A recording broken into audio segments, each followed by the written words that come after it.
Welcome to another edition of the CS Podcast, where you can hear interviews with special guests such as Dale Buchanan, Tom Waddle, Pierre Desir, Brent Barry, Ed Werder, and many others. Too big, too strong, too fast, too good. So be sure to subscribe and tune in to the CS Podcast on YouTube at youtube.com/ChristianRE722. Did you not get the memo? That's www.youtube.com/ChristianRE722 for great interviews. Be sure to check out the CS Podcast.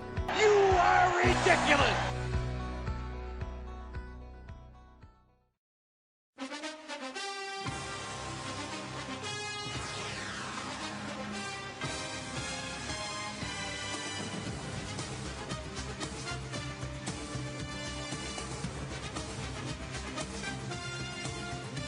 Welcome to another edition of the CS Podcast. I'm your guys' host, Chris Shanafelt, and on today's show, I'll be chatting with Greg Auman. He covers the Tampa Bay Buccaneers for the Tampa Bay Times. We'll talk about their new quarterback, Jameis Winston, and some of the other rookies, and how much we can expect out of them during their first year, as well as the Tampa Bay Bears. Get Greg's thoughts on what he and the Buccaneers fan base thinks about head coach Lovie Smith bringing quite a few former Chicago Bears to the team. Be sure to follow Greg on Twitter at Greg Auman and check out his work there, as well as at TampaBay.com. I'll also be joined by one of the newest members of the Tampa Bay Buccaneers, wide receiver Donteea Dye, by way of Heidelberg University, a small Division III program out in Ohio. He was actually the first of 4 tryout players the Tampa Bay Bucs signed after rookie minicamp. He has one hell of a story that I was actually able to write for him. It was an absolute pleasure to write that story. So if you guys would like to check that out, as well as some of my other work, please do at www.christianshanafelt.wordpress.com. That's www.christianshanafelt.wordpress.com. And while you're at it, go ahead and give Donteea a follow on Twitter at Donteea Dye. That's at DONTEEADYE, and myself at Chris Shanafelt, ChrisShanafelt. With that being said, here's my first interview with writer Greg Auman of the Tampa Bay Times. You guys are listening to the CS Podcast. I'm your host, Chris Shanafelt, and right now I'm joined by Greg Auman. He covers the Tampa Bay Buccaneers for the Tampa Bay Times. You guys can give him a follow on Twitter at Greg Auman. That's at Greg AUMAN. I appreciate you taking some time to chat today, Greg. We're a couple of weeks removed from the NFL draft, in which the Tampa Bay Bucs selected quarterback Jameis Winston, number 1 overall. How's the feeling down there in Tampa with Winston now at the helm? I think overall it's certainly an excitement here in Tampa. I think fans are still a little bit divided. I think there are fans that didn't like him going into the draft and still necessarily haven't embraced it. But I think most fans are on board and excited about that, either completely okay with who he is or kind of giving him the benefit of the doubt here, as the Bucs have, and hoping he can do what they want him to do on and off the field. But no, for the most part, very excited here. Now, I don't want to focus too much on the past, but last season the Bucs brought in Lovie Smith, a very highly respected head coach. He was taking over a roster that looked like they had some very nice talent. Some were thinking that they were some were thinking that it was possible that they'd be able to sneak into the playoffs. I don't think anybody expected them to be the worst team in the league. I sure didn't. Did you expect this team to go 2-14 last season? No, and I probably wasn't as high on them as some people were. I think I thought they'd be better than 4-12, but probably more like 6-7 wins. I didn't think they were a playoff team, but a lot of people did, like you said. A lot of people saw Lovie come in, saw his history with the Bears, saw a couple high-profile free agency pickups for the Bucs. And those probably were things went wrong as much as anything. Just didn't really hit on the guys they brought in here, and a lot of those guys are already gone now. So, no, didn't expect 2-14 by any means. But bad offensive line, a couple real bad misses in free agency can add up pretty quick. They were in a lot of games, don't get me wrong. I think they had maybe 8 games in which they lost fourth-quarter leads. But just as consistently, they lost those games. So they kind of were what they were at 2-14, and I think it does make it a lot easier for them to take a step forward because they were probably a little better than their record last year. Yeah, absolutely. And like you said, I mean, they made a few splashes in free agency last season, including signing Josh McCown, and I believe the defensive end from Cincinnati. His name slips me, but like you said, they're not even on the team anymore. Now looking back at the draft, was there any thought that maybe, just maybe, the Bucs were going to catch everybody off guard and take Marcus Mariota or even Leonard Williams number 1 overall, or no way Jameis was their guy all along? Yeah, I certainly thought they'd go quarterback. There was a lot of national buzz about smoke screens and trying to misdirect and stuff. But I mean, the Bears, and when we talked to the Bucs, they were fairly unequivocal in talking about how much they liked Jameis Winston, really believed in him. We had about 2 months there where the big question was just, everybody in that franchise, not just coach and GM, has to approve on bringing somebody like that that's faced the questions they faced and the allegations he faced. When you put the number 1 overall pick into somebody, you're putting their name and their face up on billboards. You're very much making them the public face of the team. But it sounds like they did a very thorough job. Talked to a ton of people in Tallahassee, in Alabama, people from all through his background. And really liked what they heard as a leader, as somebody who's, has some charisma, has some leadership aspects in the locker room that they really have needed on this team. I think there's been some questionable decisions for sure, and some worse than others. But I think they feel like there was some immaturity in play there that they think is behind him, and they hope is behind him. They're making a pretty big investment for their own futures in him. If he doesn't behave, he doesn't do the right things, he's going to be in Tampa longer than they are probably in terms of the coach and the GM. So, like I said, it's certainly a gamble, but, giving me a chance to get a franchise quarterback. So I think they're willing to take those risks right now. Absolutely, and of course, being the quarterback at Florida State, he's now in Tampa Bay, staying in the Florida area. I mean, does that worry anybody? I don't think so. I mean, if you're down here, Tallahassee is about 4 hours away, so I doubt there's going to be too much. It's not like you just, if it were Orlando, maybe you'd say it's close enough, you'd duck down there. I don't think so. Tampa has its share of temptations for a young football player, but I'm sure they're going to surround him with a support system that helps them kind of keep track of where he is and what he's doing. And again, I think his focus will be on football, probably even more so than it was in Tallahassee. But no, if I were them, I would definitely have somebody kind of keeping tabs on where he is and what he's doing and all those kind of things, just to avoid even the possibility of anything like what he had accused of in Tallahassee. Well, Greg, rookie minicamp was just last week. I know you don't want to take away too much from, this is the first time the rookies are on the field in quite some time. This whole time they've been getting ready for their pro day, the combine and whatnot. You don't want to take away too much, but, is there anything that Winston or maybe any of the other rookies were doing that might have stuck out? No, I think, you can't tell, like you said, you can't tell much from a football standpoint just because it's non-contact, it's no pads, it's just a glorified practice. But no, Winston, in terms of leadership, I think was definitely doing the right things in terms of being vocal with the other rookies, bringing them together, trying to already bond together as a group of newcomers, even though some of them are, undrafted free agents and others are, number 1 overall pick. But no, there are other rookies that look sharp. They've got 2 offensive linemen that could be starters here. Tackle from Penn State named Donovan Smith. Guard from Division III Hobart named Ali Marpet.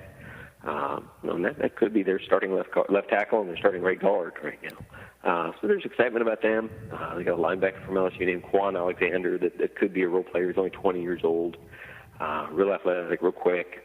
Drafted 2 receivers that should help them, maybe even in the return game as well. So no, there's lots of things that I think Bucs fans are excited about, even just getting a glimpse of these guys in this first minicamp. You mentioned the 2 offensive linemen that the Bucs selected in the second round, Donovan Smith out of Penn State and then Ali Marpet out of Division III's Hobart. Obviously, it's a huge jump from college to the NFL, even if you're playing at a big-time Division I program. But here's Marpet coming from a Division III program. Is his rookie year going to be one where he's going to be learning behind a veteran, or is he expected to make an impact on that offensive line right away, or is it just way too early to tell right now? Yeah, I think that he'll have every chance to come in and contribute as a rookie. the competition, the guy that would have been his best competition at right guard, the guy that started every game for them at right guard last year, is a guy named Patrick Auman. They moved him to tackle, where he's going to compete for a backup job. So they've very much cleared a path for it.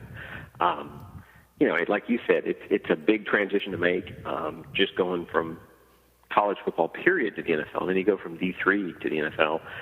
Marpet's going from tackle to guard. He's making all kinds of transitions here as a rookie.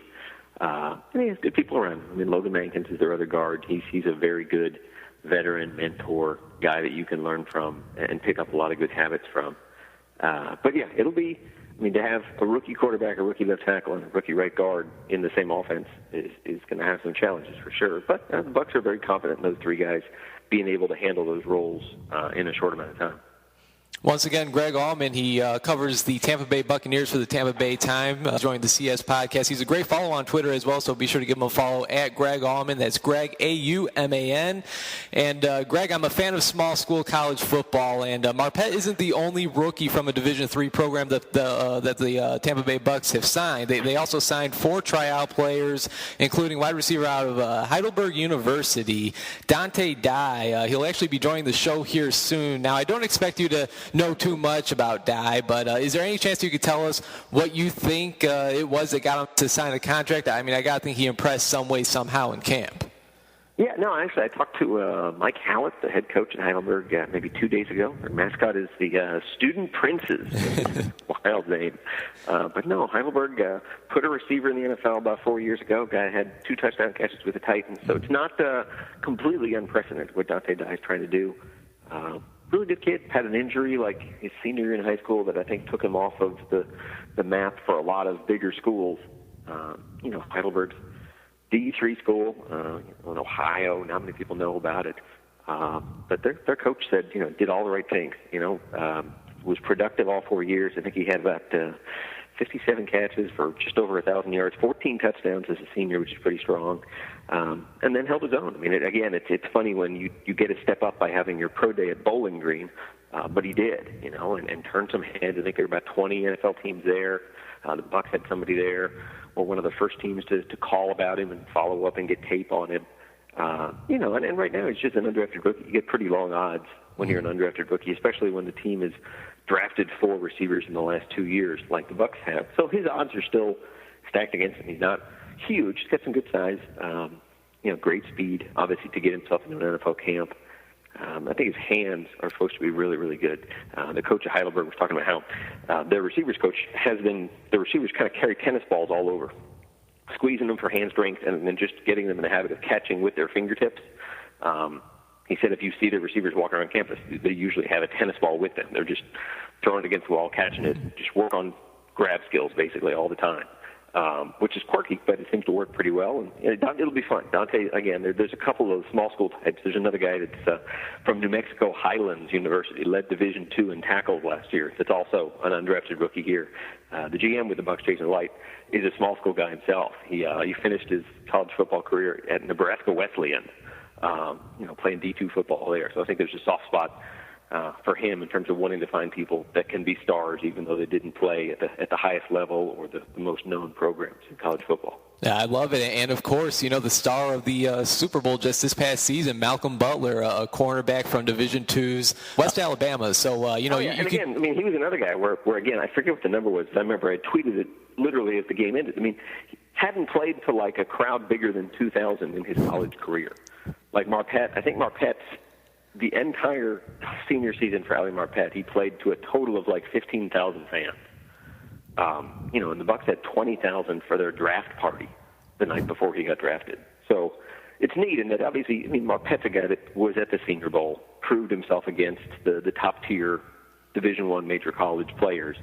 But they're literally going to encounter things they've never had before in terms of crowds and the interest level around them. Even if they're, a marginal player, they'll be at the biggest level you can imagine. So it's neat to see. Those are guys that are easy to root for just because they're overcoming so much. Absolutely. Now, Greg, moving on, I'm in the Chicago area, so I pay close attention to the Chicago Bears, and of course, having Lovie Smith being the Chicago Bears head coach for 10 seasons, it's still kind of odd seeing him in a Tampa Bay hat, Tampa Bay shirt. But I find it pretty funny that he's signing all these former Chicago Bears. I mean, the Bucs now have Major Wright, Chris Conte, Henry Melton, Isaiah Fry, Evan Rodriguez, and just claimed linebacker Kasim Green off of waivers. I know the fans and media poke fun about it here in Chicago, including myself. How does it go over there in Tampa Bay when Lovie signs a former Bear? I mean, does it pick up any steam?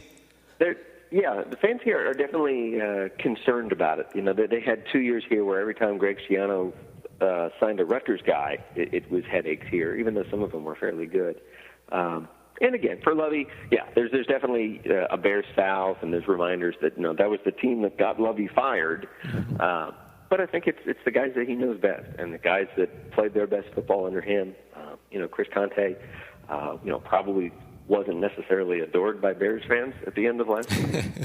But I think they feel like he's a fit there. I'm not even sure what Conte role is going to be. I mean, it's got him, like you said, Major Wright. I mean, Major Wright's a guy that was, 100 tackle a season guy in the Lovie days in Chicago. And I don't know if he'll be that either. They'll be competing.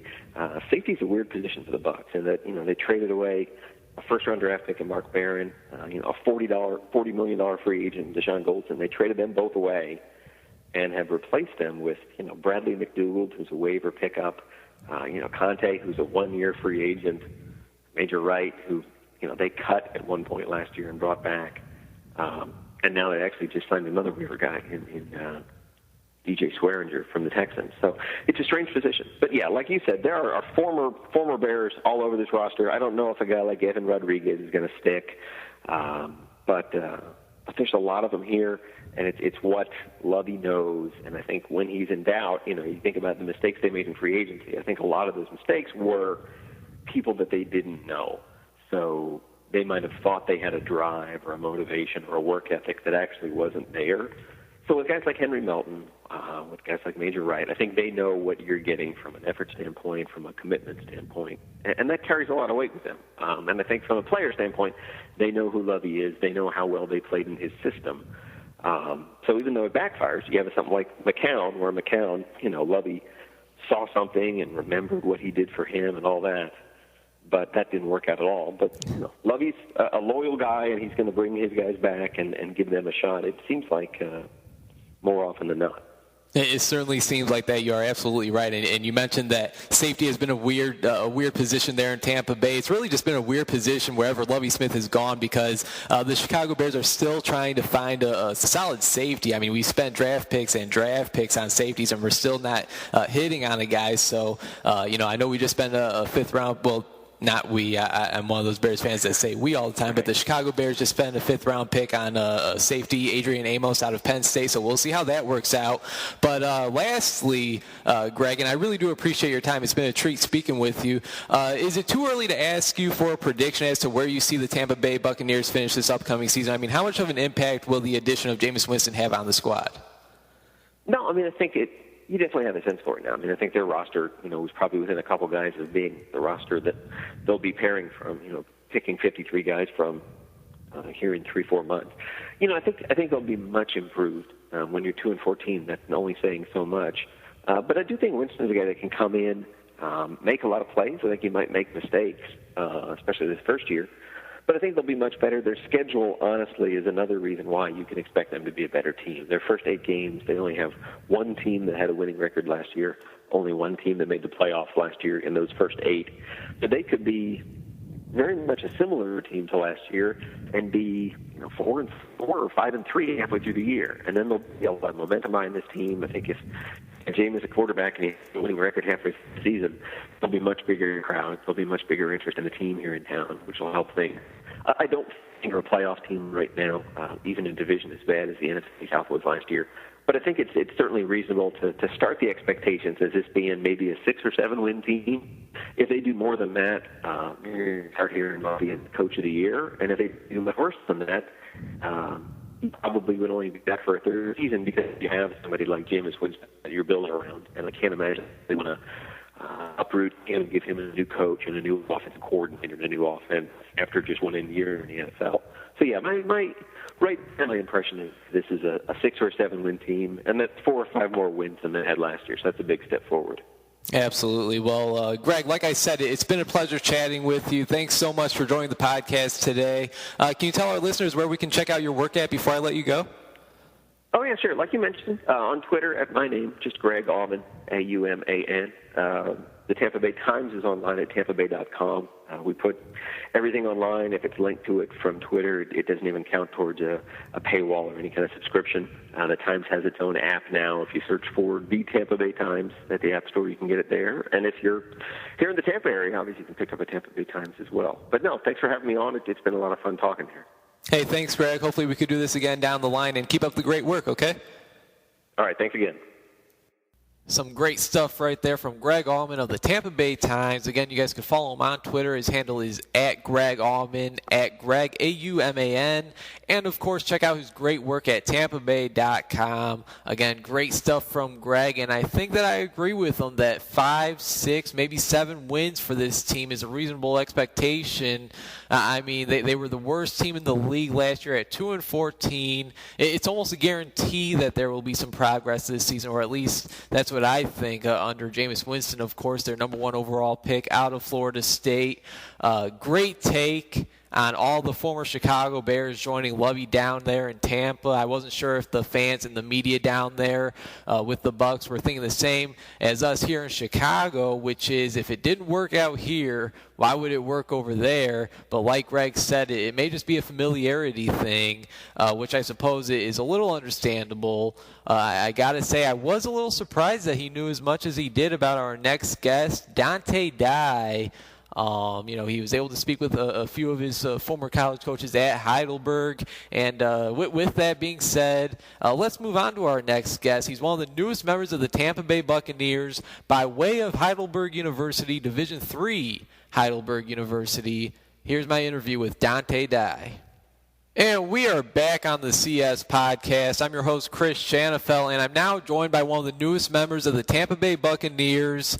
He was actually one of the first of 4 tryout players to sign with the Bucs after a rookie minicamp last week. Wide receiver out of Division III's Heidelberg University, Donteea Dye. How's it feel to be a Buccaneer, Donteea? Man, it's a blessing, man. It's something that I just, dreamed of all my life.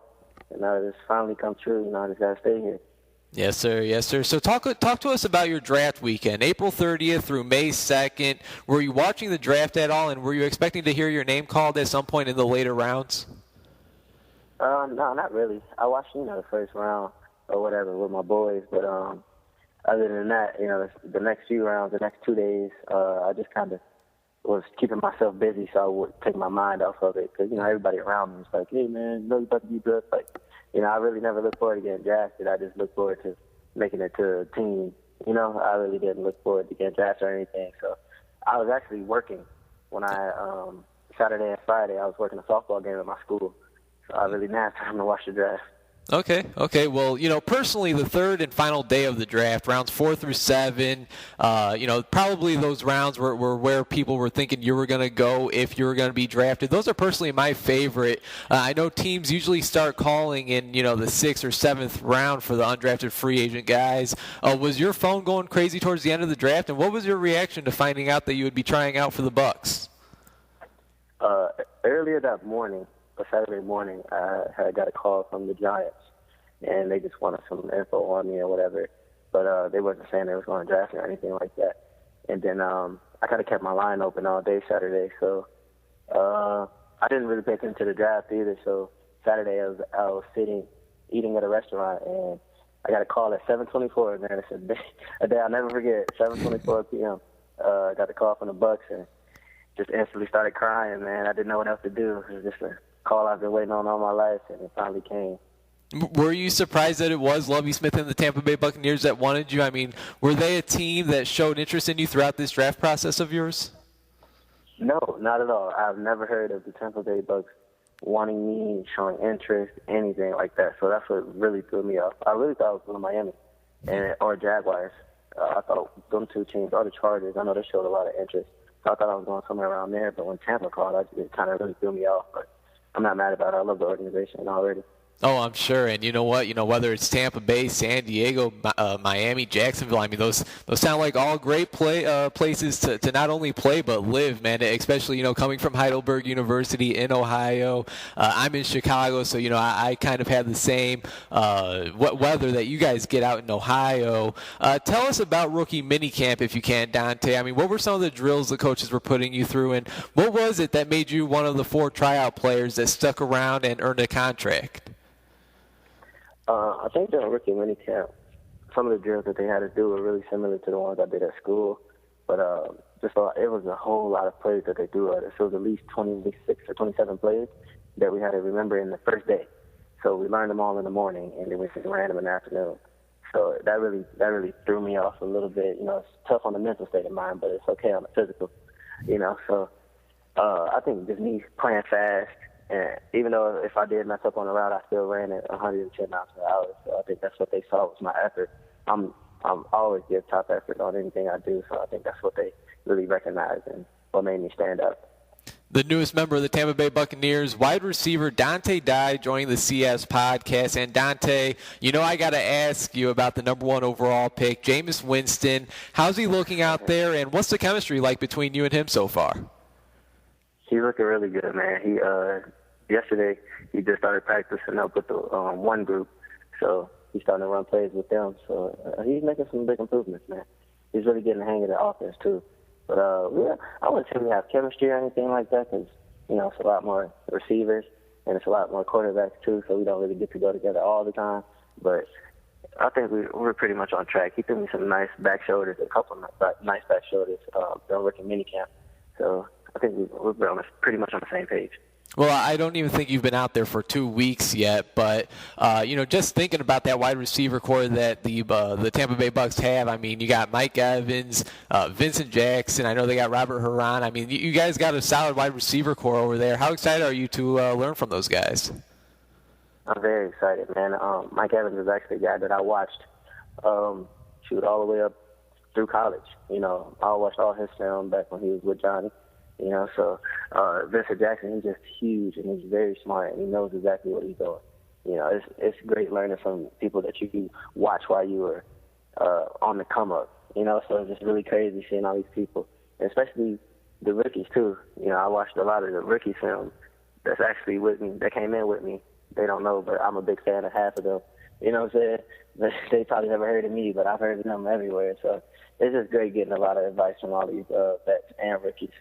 Absolutely. Now, after rookie minicamp, Donteea, how did you find out that the team wanted to sign you? And what was that moment like, signing across the dotted line of an NFL contract? I mean, I got to think that was a surreal moment that you'll never forget. Oh, yeah, I'll never forget it, man. It was a dream come true. I remember after the last day of rookie minicamp, all the tryout players were going home, and Lovie Smith told us in the huddle, tryout players, you can get a call week 12 or you can get a call tomorrow. Or you can get told today that we want you. Just stay on your feet. Keep working hard, and you never know when the call will come. So right after we went to practice, I was kind of sad because nobody had told me anything. So I was just like, all right, I'm just fly back home, go home for graduation, and just pray for a call. And when I got out the shower, after I got done showering, a coach had told me that they wanted to sign me. Come upstairs right now. So I don't know, my heart just kind of dropped. And smile just instantly went across my face. My eyes watered up. I don't know, man. It's just something I just dream of, and all this stuff is really happening. So it's just a lot for me right now. Hey, man, that's awesome. So I know that you still have a ton of work to do, Donteea. Right now the roster is at about 90 guys, and once the regular season rolls around, they got to cut it down to 53. What do you think you have to do in order to make it past those final cuts and make the squad? I think I got to continue giving maximum effort and getting into my playbook too, man. That's one thing. I'm actually looking at my playbook right now while I'm on the phone with you. I just got out the weight room today as an off day, so I'm just trying to play catch up. If I get my plays down and just continue to show effort in everything I do, hopefully they'll realize it, and hopefully I'll make that 53-man roster. Now, I know these last 2 weeks have been like a whirlwind, and I know that you want to take it one day at a time, and as an undrafted rookie, you kind of have to do that. But is there any chance that you've taken a look at the team schedule yet? No, not one bit. I'm just trying to take it day by day, man. I never look ahead. That's what I always tell myself. Just live each day to its fullest amount, man. That's what my uncle always told me, and that's just what I'm aiming for, All right. Well, I'm gonna give you a little peek at the schedule right here. The final preseason game, the Bucs play the Miami Dolphins, which of course is the team that your former Heidelberg teammate and fellow wide receiver Michael Preston is on. And I know that he's been a big help to you throughout this journey as well. And obviously, you both being wide receivers, you won't actually be on the field at the same time going at it. But what's it gonna be like to just go out there and battle with a good friend, a former college teammate in the National Football League? Oh, it's definitely going to be something that no one would ever imagine coming from our school, Definitely going to be a blessing, too, man. All I can do is thank God for everything that I get and all the opportunities that he gives me. Just learning from Mike, it was just huge. He taught me a whole lot of things, and he hasn't really seen me put it down, in person. So him watching it, well, he has, but him watching me playing against him, hopefully we whoop him.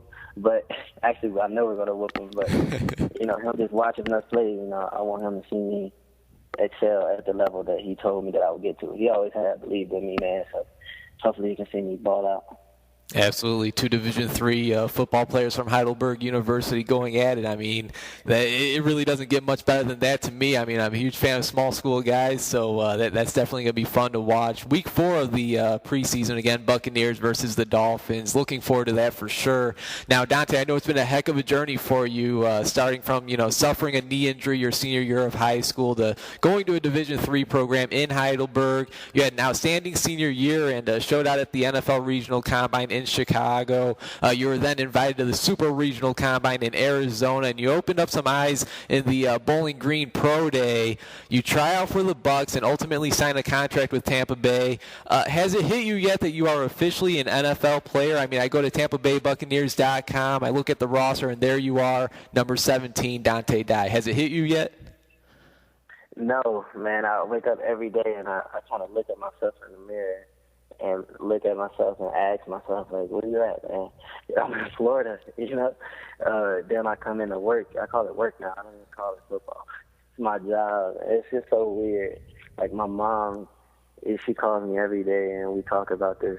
And it's just something that we always been talking about. Now that it's finally coming true, it's just hard to believe, There's not too many people where I'm from do things like this. But like I keep saying, man, it's just all a blessing. I stay true to my faith and believe in God. So he got a plan for me, and I know that this was in my plan. So I'm gonna just try to stay try to stay true to it. Right on. Well, a little earlier you mentioned that right now you're looking at that playbook, and the first day you guys had to learn over 20 plays right then and there. Obviously, it's not going to be an easy transition playing with the best against the best. But what do you anticipate will be the hardest part about transitioning from the college game to the pros? I mean, will it be learning that playbook? Yes, that's exactly what it is. Learning this playbook and playing at a fast speed. You really can't. I don't know how they say it. Like, you really can't go like 75% on a route because you really don't know what you're running. You have to know exactly what you're running, and you got to know the tempo and how many steps it takes to get there, and what yard mark. You have to be so precise in this game. And it's something that I never really worked towards, but now I am. So I feel like I'm gonna hang in there pretty good. Well, Donteea, I got to say, man, that's all I have for you. Congratulations on signing with the Tampa Bay Buccaneers. I know that you know that it doesn't end here. Like you said, it's your job now, and I mean, that's crazy right there. I mean, a Division III guy from Heidelberg University making it to the NFL. Not the first and certainly not the last, I bet. Donteea, I'm really looking forward to watching your NFL career unfold, and, you're joining us here on your day off. I really appreciate that. You have anything else for us before I let you go? No, man, I just want to say thank you for the opportunity, man. You're a great guy. You're always hooking me up, man. So, shout out to you, man. Thank you for everything. Hey, I appreciate that. Thanks again, and best of luck, Donteea. Ball out, all right? All right, I'll see you. There he goes, one of the newest members of the Tampa Bay Buccaneers, wide receiver Donteea Dye. great guy right there, and I think it shows that no matter where you come from, whether it's big-time Florida State or little old Heidelberg University, if you work hard and put everything towards that dream of yours, eventually your dream will come true, and I think we have certainly seen that with Donteea Dye. Like I said, about a month ago, I was able to write a story on Dye and his journey. If you'd like to check it out along with this podcast and some of my other work, please do at www.christianshanafelt.wordpress.com. That's www.christianshanafelt.wordpress.com. And go ahead and give me a follow on Twitter as well, at Chris Shanafelt, ChrisShanafelt. Special thanks to today's guests, Greg Auman of the Tampa Bay Times. Give him a follow on Twitter at Greg Auman, at Greg Auman, and check out his work at TampaBay.com. He does some great work over there covering the Tampa Bay Buccaneers. And of course, special thanks to Donteea Dye of the Tampa Bay Buccaneers. You guys will give him a follow on Twitter at Donteea Dye, at DONTEEADYE. Hope you guys enjoyed today's show. Thanks for tuning in.